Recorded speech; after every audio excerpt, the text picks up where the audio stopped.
I'm sitting here after an entire week of spending time at a mastermind that I helped put together here in Costa Rica.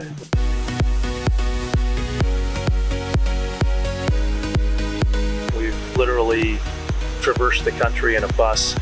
We brought a group of 16, 17 people that were complete strangers together.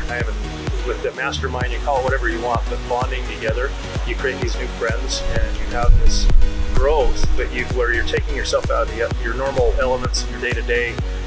All of a sudden, all of this information that's being taught is going to kind of stick a lot more than, if you go sit in a conference in some hotel somewhere.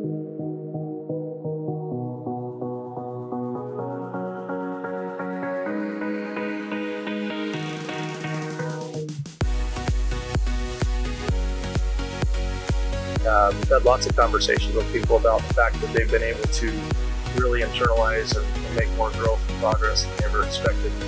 So if you're on the fence about, gosh, should I do this with my business, or do I bring my sales team, or do I try to put together a mastermind of people that can come and learn and kind of level up to that next thing, don't waste time.